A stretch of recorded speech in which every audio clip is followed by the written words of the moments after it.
Assalamualaikum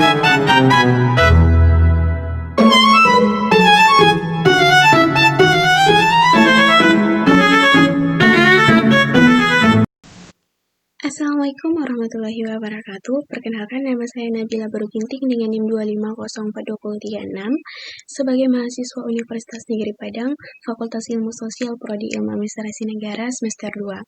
Di sini saya akan membuat tugas video dari mata kuliah Teori Sosial dengan dosen pengampu Ibu Yulia Hanaselina SIP MPD. Nah, teman-teman, sebelum kita masuk ke materi pembahasan, teman-teman tahu nggak sih apa itu teori sosial?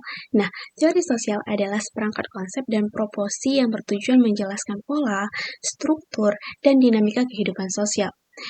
Sedangkan menurut para ahli, salah satunya adalah menurut Anthony Giddens.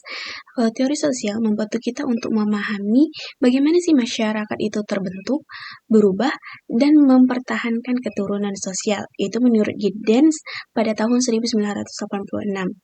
Nah, teori sosial tidak hanya menjelaskan realitas, tetapi juga memberikan kerangka berpikir untuk menganalisis masalah sosial seperti ketimpangan, konflik, dan perubahan budaya hingga globalisasi.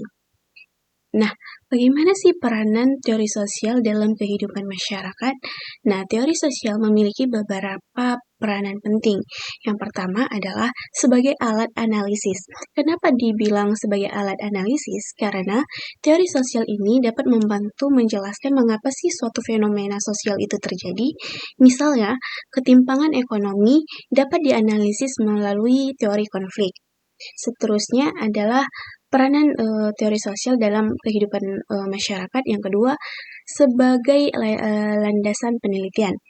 Sebagai landasan penelitian, teori sosial ini menjadi dasar dalam menyusun hipotesis dan kerangka penelitian.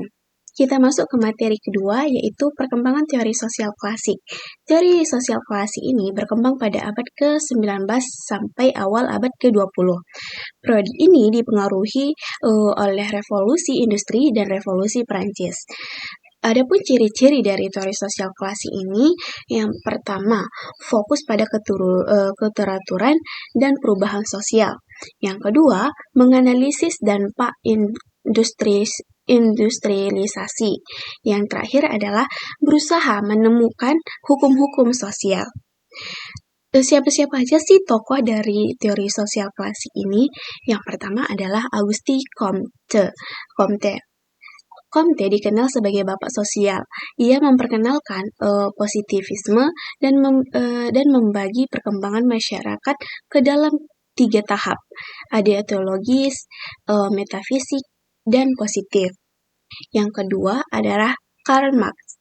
Marx mengembangkan teori konflik dan materialisme historis. Ia melihat sejarah sebagai perjuangan kelas antara kaum berjuis dan proletar.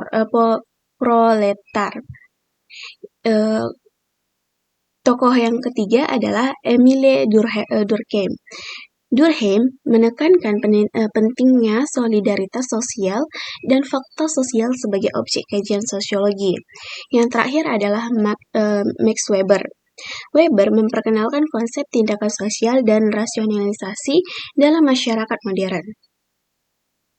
Kita masuk ke materi ketiga, perkembangan teori sosial pada modern.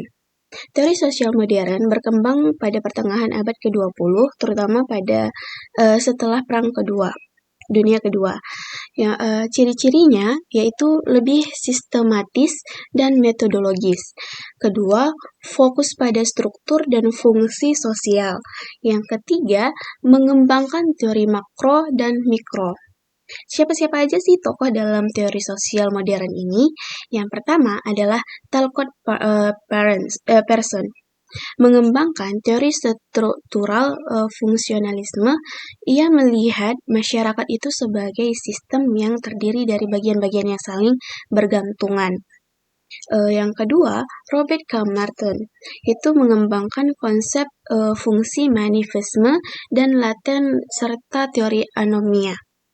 Yang terakhir adalah George Herbert Mead, tokoh interaksionalisme simbolik yang menekankan peran interaksi dalam pembentukan identitas diri. Kita masuk ke materi terakhir adalah perkembangan teori sosial kontemporer. Teori sosial kontemporer berkembang sejak abad ke-20 hingga sekarang. Ciri-ciri dari teori kontemporer ini lebih kritis terhadap modernitas, membahas globalisasi dan postmodernisme. Terakhir adalah menekankan identitas, gender, dan budaya. Tokoh-tokohnya adalah Anthony Giddens. Ia mengembangkan teori strukturalisasi yang menjembati struktur dan agen. Kedua, Jürgen Habermas. Ia mengembangkan teori tindakan komunikatif dan ruang publik. Yang terakhir adalah Michael Foucault. Itu menganalisis hubungan antara pengetahuan dan kekuasaan. Perbandingan dari prodi teori sosial dari aspek klasik, modern hingga kontemporer. Nah, kalau fokus utama dari teori klasik itu industrialisasi dan keteraturan. Kalau modern itu sistem sosial. Kalau kontemporer itu globalisasi dan identitas. Kalau pendekatan kalau dari teori klasik itu makro. Kalau modern, makro dan mikro. Kalau kontemporer itu kritis dan multidisipliner. Kalau isu utama dari teori klasik itu adalah kelas sosial. Kalau modern, integrasi sistem. Tapi kalau kontemporer itu kekuasaan dan budaya. Nah, dapat saya simpulkan dari materi ini, teori sosial ini memiliki peranan penting dalam memahami dinamika masyarakat. Perkembangannya menunjukkan bahwa teori sosial selalu menyesuaikan diri dengan perubahan zaman. Teori klasik membangun fondasi pemikiran, teori modern memperkuat sistem analisis, dan teori kontemporer itu memperluas kajian terhadap isu-isu global dan identitas.